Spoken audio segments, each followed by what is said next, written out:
ታችን ቡኒ ከዚህ ዓለም ህይወቷ ማለፉ ተሰምቷል። አሁን ከባለፈው አመት ጀምሮ ፐርሰናሊ እኔም ማቃቸው ኦልሞስት ከ5 ከ6 በላይ የሚሆኑ ጓደኞቼ በእንደዚህ አይነት ሁኔታ ራሳቸውን አጥፍተዋልና ዋትስአፕ ዩቲዩብ እንዴት ናችሁ? ዛሬም በሌላ ቪዲዮ መተናል። ያው ብቻዬን የመጣሁት አክቹአሊ ዛሬ የምንሰራው ቪዲዮ እንደ በፊቱ አይነት አይደለም። ተምኔሉ ላይ እንዳያችሁት አሳዛኝ ቪዲዮ ላይ ነው የመጣነው ዛሬ። ያው ቤቤም የለችም ፐርሰናሊ ባጋጠማት ነገር እና ደግሞ ያው እንደዚህ አይነት አሳዛኝ ቪዲዮ በደንብ ኢሞሽናሊ አቅሙን አግኝቶ እዚህ ጋር ለማውራትም ኤነርጂ ስላጣች እኔ መጥቻለሁኝ። ሶ የዛሬው ቪዲዮ የሚሆነው ምንድነው? እስኪ አብረን ነው ቪዲዮውን። እንዳለችው ጨክና ራሷን አጠፋች። በቲክቶክ መንደር በርካቶቻችሁ የምታውቋት እህታችን ቡኒ ከዚህ ዓለም ህይወቷ ማለፉ ተሰምቷል። በቲክቶክ ላይ ከ823,000 በላይ ተከታይ ያላት ወጣቷ ቡኒ ከሞቷ ከጥቂት ሰዓታት በፊት በለቀቀችው ቪዲዮ ላይ ዛሬ የእኔ የእረፍት ቀን ነው በማለት ባስተላለፈችው መልእክት በርካቶች ደንግጠው ነበረም። ታዲያም በህይወት ጉዞዋ የገጠማትን ተግዳሮቶች በማንሳት ለተከታዮቿና ለሚወዷት ሰዎች በሙሉም ስንብቷን በመግለጽ ለሁላችሁም ይቅርታ አድርጌያለሁ፣ እናንተም ይቅር በሉኝ በማለት ተናግራለች። ፈጣሪ የእህታችን ነፍስ በገነት ያኑርልን። ለቤተሰቦቿ እንዲሁም ለወዳጅ ዘመዶቿ መጽናናትን እንመኛለን። ነፍስ ይማር።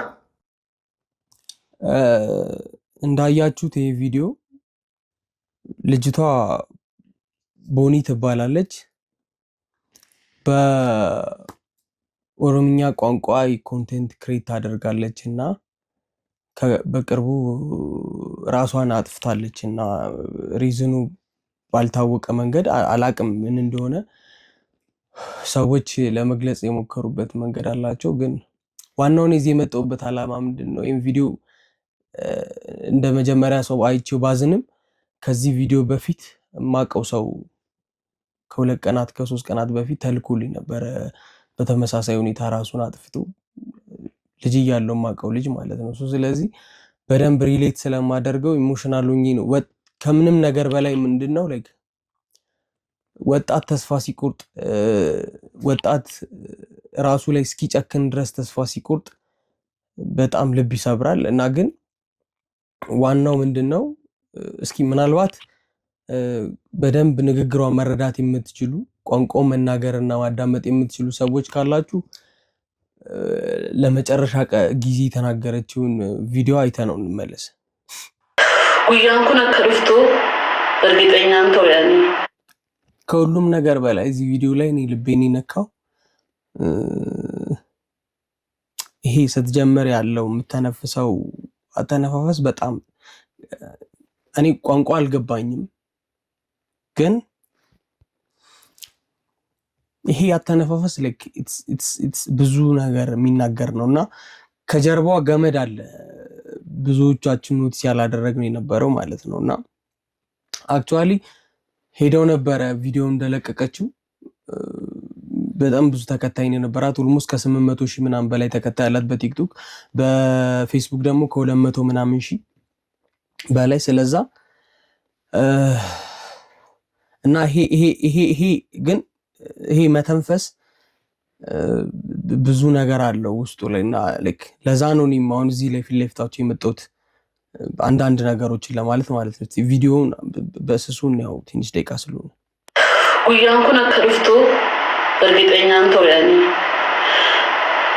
ከናፍዩ አናን መጅረኝ ነገራ ወጀደ ጅረኝ እንጅራዱ ሳርጌራ ወርን ሲንገደቺ ሰዲፋም ማቲንኮ ቦሎቲኮ ህሪዮኒኮ እንዲከሰን ይፋሙ ጉዳና ጎዳ አናን ከቦዴ እንዳያችሁት ከኋላ ገመዱ አለ።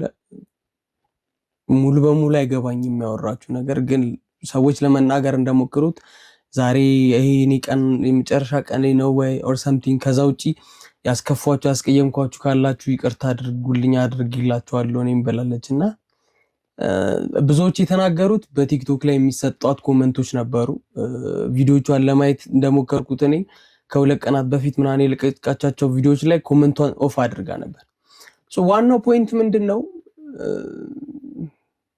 ወጣት ሰው በእድሜ ገፋ ሰው ብዙ የኖረ ሰው በህይወትም መንገድ በቃ በተፈጥሮም ሲሞት ወይም ከዚህ ዓለም ሲለይ የመጀመሪያችንም አይደለም እና ወጣት ግን ሆኖ ወጣት ሰው እዚህ ድረስ ራሱ ላይ እስኪጨክን ድረስ መሆን ትንሽ የሆነ እንደ ወጣት ይከብዳል። ከባድ ነው። ዲስ ዴይስ እስካፋችን የሚወጡት አንዳንድ ነገሮች ሰዎች ጋር ምን ያክል ተጽዕኖ እንዳላቸው አናቅም። ከዛ ውጪ ደግሞ ኢቭን ጥሩ ሀሳቦችን ቢሆኑ ማለት ነው ላይክ አንቺ ምን አለብሽ፣ አንተ ምን አለብህ፣ አንቺ እንደዚህ ያልሆንሽም የሚሉት ቃላቶች በራሱ ሁሉም ሰው ላይክ ለመኖር እየሞከረ የሆነ አይነት እየሮጠ ምናምን ያለበት ሲዝን ስለሆነ አሁን ከባለፈው አመት ጀምሮ ፐርሰናሊ እኔ የማውቃቸው ኦልሞስት ከ5 ከ6 በላይ የሚሆኑ ጓደኞቼ በእንደዚህ አይነት ሁኔታ ራሳቸውን አጥፍተዋል እና ላይክ ከባድ ነው። በተለይ በእድሜ ገፋ ያሉ ሰዎች ይህንን ጄኔሬሽን ወይም ይህንን ትውልድ በደንብ ነው ብሌም የሚያደርጉት።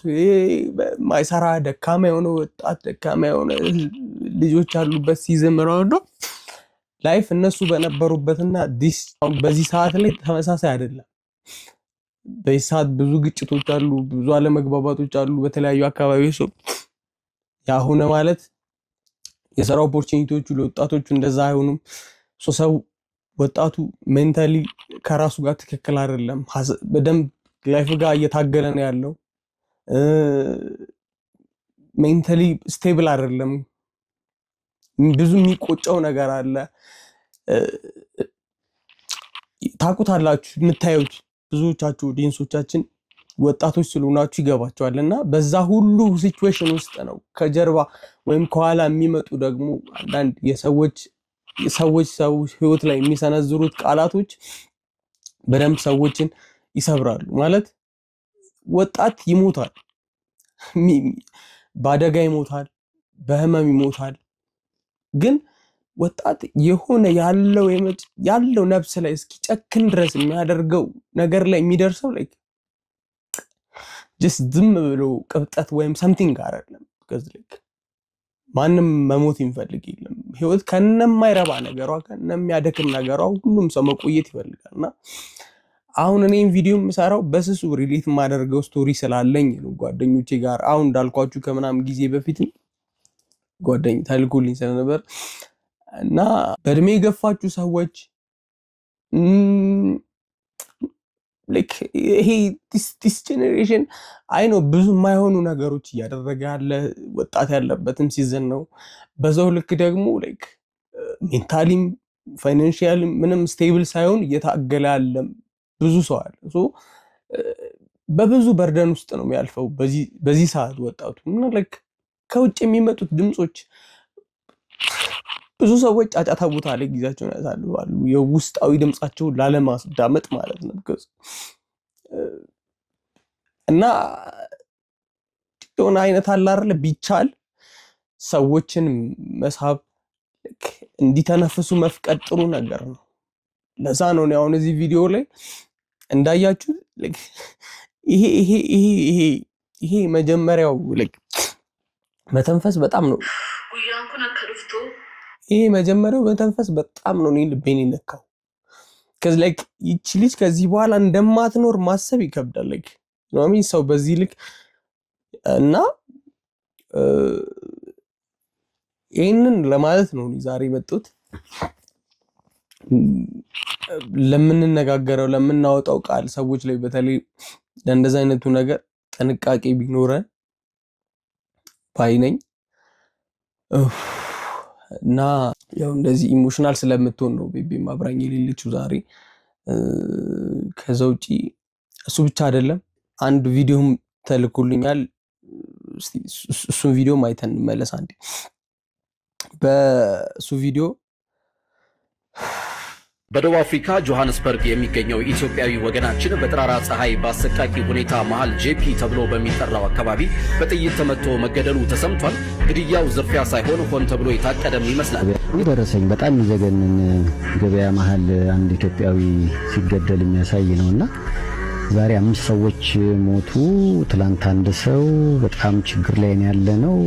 በደቡብ አፍሪካን ኢትዮጵያዊ በሱቅ መሃል በአደባባይ በሰዎች ተከቦ በጥይት ተገድሏል። በቀጣይ ቀን በማክዶናልድ የተቀመጡ 3 ኢትዮጵያውያን በስለት ተወግተዋል። መጀመሪያ ደቡብ አፍሪካውያኑ ሲቲዝን አረስት የሚሉት ዓለም ደግሞ ዚናፎቢያ ወይም መጤጠል የሚለውን ስርና ምክንያቱ ነው። እነዚህ መጤ ከተባሉና ሱቅ ለሱቅ እየተዞረ ሱቃቸው የሚዘጋባቸው፣ የሚደበደቡ፣ የሚዘረፉ መጤ ተብሎ ከተለዩት መካከል ኢትዮጵያ ዋነኞቹ ናቸው። አሁን ደግሞ በቅርብ እነዚህ ያው አብራ የይጂ ለማንሳት ነው። በቃ የምንሰማውና የምናየው ነገር ጥሩ አይደለም ማለት የምፈልገው በዚህ ጉዳይ በቃ ሁላችሁም ባላችሁበት ብዙ ኦዲየንስ አላችሁ፣ ውጭ ሆናችሁ የምትከታተሉ በያላችሁበት ሁሉ ፈጣሪ ይጠብቃችሁ። በሞት ላጣናቸውም ሰዎች እግዚአብሔር ነፍሳቸውን በገነት ያኑርልን። በመጨረሻ ደግሞ ለወጣቶች ቢ ስትሮንግ፣ ጠንካራ ሆኑ። ምንም አይነት ውስጣዊ ድምጽ ወይም ደግሞ ከውጭ የሚመጣ ማንኛውም አይነት ውስጣዊ ድምጽ ትንሽ አይነት ጊዜ ነው። በቃ ይሄ ነው ላይፍ። ማጣትም ከፍ ማለት ዝቅ ማለት ስለሆነ በየትኛውም ውጫዊ ፕሬሸር ወይም ደግሞ ውስጥ ላይ ባለ ድምጽ ተገፋፍታችሁ ራሳችሁ ላይ ምንም ነገር አታርጉ። because at this time ሁሉም ሰው ሐሳብ የሚሰጠው ምንም የሚለው ወጣቶች ላይ ነውና ወጣቶች ደግሞ ከዚህ ሁሉ ሐሳብ መውጣት መቻል አለባችሁ። በቃ አለማዳመጥ መጀመር አለባችሁ በጥሩ መንገድ ማለት ነውና ይሄን ለማለት ነው ዛሬ የመጣሁት። ትንሽ ኢሞሽናል አለመሆን ሞክሬያለሁ። አመሰግናለሁ። ቀጣይ በተሻለ ቪዲዮ ሀዘን በሌለው እንደለመድነው በጥሩ ነገር እንመለሳለን። እስከዛ ግን አብራችሁን ቆዩ። ሰላም ሁኑ። ቻው።